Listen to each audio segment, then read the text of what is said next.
I think New England has a real chance to win this game. If I had to pick a money line and you're like, I'm going to give you minus 110 either way or even money either way, I would probably pick Seattle. I think Seattle is going to find a way to win the game, but I think it's going to be a super tight game, and I think New England's going to find a way to cover. I'm not just betting against the public here. I don't get that Seattle's that much better.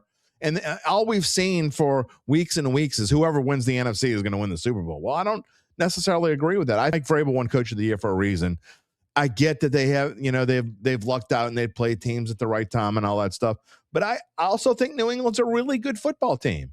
And I think that their defense is every bit as good as Seattle's defense. So that'll lead me into the next pick, which is why I really like the under in this game. I probably should have put the under first. If I could only take one of these, if we only had one bet in this game, I would take the under 45.5 because I really do like that first half under, and I think it's going to be kind of let's feel each other out back and forth. A lot of field goals, maybe, and I like the under. I think you can have a final score in the neighborhood of.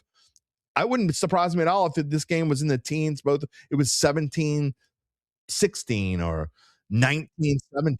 And then this Darnold over 229.5 passing yards may seem counterintuitive to the under in the game. However, I think they're going to focus on Kenneth Walker, and this is why I don't like the Kenneth Walker bet. And when they focus on Kenneth Walker, that is going to put a lot of pressure on Darnold to throw the ball. And I think, look, I agree with Gabe. I think that Darnold's going to play okay in this game. I don't think he's going to play great, but I think he's going to have something to prove and prove the naysayers wrong, and I think he's going to play okay, which is why I think Seattle's going to end up winning this game by maybe a point or two.